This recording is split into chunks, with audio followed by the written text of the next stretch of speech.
Hello my dear students, today in this video I am going to tell you 5 rules to get 360 out of 360 in biology NEET. My dear students, हर साल मुझे एक question पूछा जाता है कि ma'am हमें कैसे पढ़ना है जो हम अपना बायोलॉजी में स्कोर इंप्रूव कर सके, कैसे ज़ूलॉजी में 180 आउट ऑफ 180 मार्क्स लेके आए, या मैम किस तरीके से पढ़ने का पैटर्न क्या रखे, रिविजन किस तरीके से करना है. सो आई थॉट कि मैं एक वीडियो बना देती हूँ. And I am very pleased to tell you that many of my students got 180 out of 180 in zoology. And अगर हुआ तो मैं आई arrange interactive session with them आप लोगों के साथ में, एंड मैं उनके स्कोर कार्ड्स डेफिनेटली शेयर करूँगी. सो मैं वीडियो को स्टार्ट करती हूँ कि किस तरीके से आपको पढ़ना है. देखो, फर्स्ट रूल इज़ बच्चों कि आपको क्लास रेगुलरली अटेंड करनी है. बच्चों, क्लास रेगुलर अटेंड करना बहुत ही इम्पॉर्टेंट है, चाहे आप किसी से भी क्लास ले रहे हैं. पहली चीज़, जहाँ से भी आप क्लास ले रहे हैं, आपको एक चीज़ ध्यान रखनी है कि वो जो क्लास नोट्स हों वो डिटेल्ड नोट्स हो. समझ आ रहा है बच्चों? डिटेल्ड नोट्स हो, क्योंकि डिटेल्ड नोट्स का फ़ायदा क्या होता है. फर्स्ट ऑफ ऑल बच्चों, जब आप कोई भी चीज़ बहुत डिटेल में पढ़ते हो, लाइक फॉर एग्जांपल मैं तुम्हें कोई स्टोरी सुनाती हूँ 20 मिनट्स के लिए, राइट. मैं 20 मिनट्स तक तुम्हें पूरी स्टोरी सुना रही हूँ. उसके बाद मेरी स्टोरी ख़त्म हुई, मैंने तुमसे पूछा कि बताओ स्टोरी में क्या था, तो तुम मुझे 20 मिनट्स तक स्टोरी नहीं सुनाने वाले हो. तुम 3 मिनट में या 2-3 मिनट में मुझे की पॉइंट्स बता दोगे कि मैम स्टोरी में ये था, ये था, ये था. एंड फाइनली वो की पॉइंट्स जो होते हैं वो आपके एनसीईआरटी में लिखे होते हैं. ऐसा ही होता है बायोलॉजी के प्रिपरेशन में कि बच्चों आपको ज़्यादा इसलिए डिटेल में इसलिए पढ़ाया जाता है ताकि आपके कॉन्सेप्ट्स क्लियर हो. समझ आ रहा है? सो इस वजह से क्लास रेगुलरली अटेंड करना है और क्लास के नोट्स बनाने हैं. Very very important. कंसिस्टेंसी, कोई भी नेशनल लेवल एग्ज़ाम होगा, आपको कंसिस्टेंसी फॉलो करनी है, डिटेल्ड नोट्स फॉलो करने हैं, एंड उन डिटेल्ड नोट्स को फॉलो करने के बाद उनके नोट्स बना के उनको रिवीजन में आपको बहुत हेल्प करेंगे notes. My dear students, notes बनाने का फ़ायदा डेफिनेटली रिवीजन में बहुत ज़्यादा होता है, क्योंकि आप हर बार बुक लेके लास्ट मोमेंट पे आप बुक लेके नहीं बैठोगे, राइट. लास्ट मोमेंट पे आपके पास शॉर्ट कंपाइल्ड नोट्स होने चाहिए, जो कि आपके नोट्स, आपको रिवीजन में टाइम बहुत कम लगेगा, राइट. दूसरी चीज़, आपके पास अगर नोट्स होंगे तो आप कभी भी अगर रेगुलर बेसिस पे भी रिवीजन करते हो तो उससे क्या होता है बच्चों कि आपको जो क्लास में फॉर एग्जांपल 1 घंटे 1.5 घंटे की क्लास है उसको आप 20 मिनट में बहुत ईजिली रिवाइज कर सकते हो और डिटेल में रिवाइज कर सकते हो, क्योंकि की पॉइंट्स आपके पास होते हैं. Then next very important thing, आप क्लास को रेगुलरली अटेंड करो. क्यों रेगुलरली अटेंड करो बोल रही हूँ बच्चों?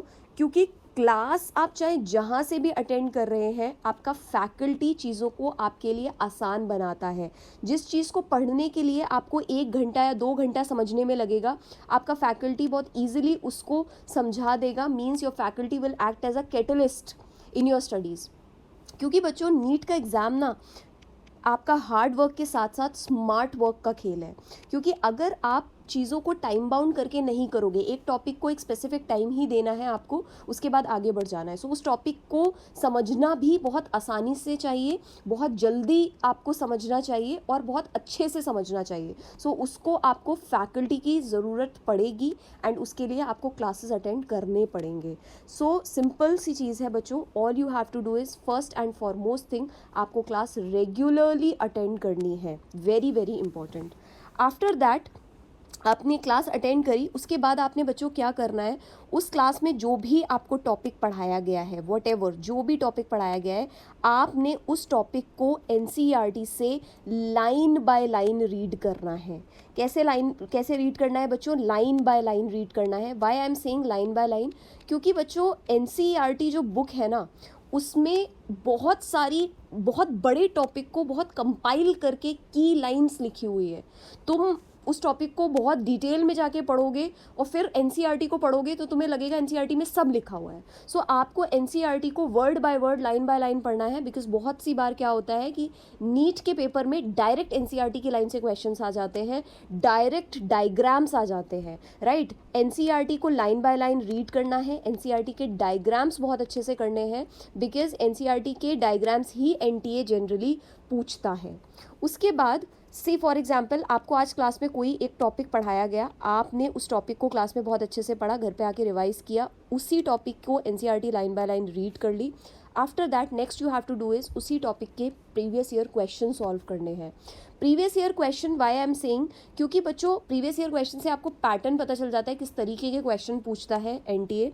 दूसरी चीज़, आपको एक टॉपिक का आइडिया हो जाता है कि कौन कौन से टॉपिक्स से रेगुलरली क्वेश्चन पूछे जाते हैं। रेगुलरली आस्क्ड क्वेश्चंस का आपको मतलब आइडिया हो जाता है। दूसरी चीज़, आपको प्रीवियस ईयर क्वेश्चंस या जो भी क्वेश्चंस आप सॉल्व कर रहे हैं, कम से कम बच्चों 30 क्वेश्चंस पर डे करने की आदत डाल लीजिए, क्योंकि इतना तो मिनिमम है। आपको बायोलॉजी में भी क्वेश्चन सॉल्व करने ही पड़ेंगे, क्योंकि अगर आप क्वेश्चन सॉल्व करने की आदत डालेंगे तभी आपका टाइम मैनेजमेंट हो पाएगा। सो प्रीवियस ईयर क्वेश्चंस बहुत इंपॉर्टेंट है।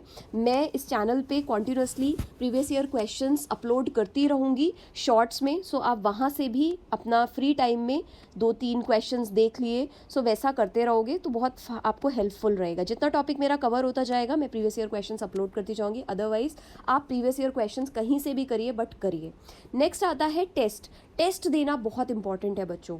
टेस्ट आपने हमेशा रेगुलरली टेस्ट अटेंड करने हैं। 3 आवर्स का 3 आवर्स 20 मिनट का टेस्ट टाइम बाउंड करके आपको क्वेश्चंस अटेम्प्ट करने पड़ेंगे, बिकॉज आप लास्ट डे नीट वाले दिन पहले दिन क्वेश्चन पेपर लेके नहीं बैठ सकते हो। आपको अगर आप टेस्ट अटेंड नहीं करोगे आपको टाइम मैनेजमेंट नहीं आएगा। So simple and very very important thing is, आपको सिंपल सी चीज़ है, क्वेश्चन अटेम्प्ट करने हैं, ठीक है। सो सिंपल सा टाइम मैनेजमेंट करने के लिए क्वेश्चंस या टेस्ट देना बहुत ज़रूरी है।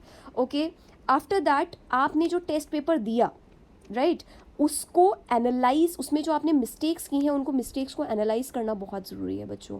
एंड उन एनालाइज करके अपनी एरर एनालिसिस नोटबुक में लिखना बहुत ज़रूरी है, राइट। उससे क्या होगा, जितने भी आप टेस्ट देंगे आपके पास आपका सारी गलतियों का डेटा कंपाइल हो जाएगा, राइट। सो आपकी मिस्टेक्स जितनी भी हैं बच्चों वो सब कंपाइल हो जाएंगी। एंड एट द एंड जो आप नीट में आप ये समझ लीजिए जब नीट का लास्ट मोमेंट पे आप प्रिपरेशन कर रहे होंगे, सो उस टाइम पे आपको इस बुक को जस्ट रिवाइज करना है, सो दैट आपको पता चल जाए कि लास्ट टाइम आपने क्या मिस्टेक्स की थी। एंड दूसरी चीज़ बहुत ही इंपॉर्टेंट इसमें क्या होती है कि आपको एक टॉपिक की जो वीक टॉपिक्स होते हैं उनकी आप लिस्ट बना सकते हो कि किन टॉपिक से बार बार आपके क्वेश्चंस गलत हो रहे हैं, आप उनको स्पेशल अटेंशन दे सकते हैं। सो ये 5 की रूल्स हैं जिन्हें आपको बायोलॉजी में फॉलो करना है। It is not difficult to get 360 out of 360 in biology और 180 out of 180 in zoology and botany. So simple सी चीज़ है, you have to follow these key techniques.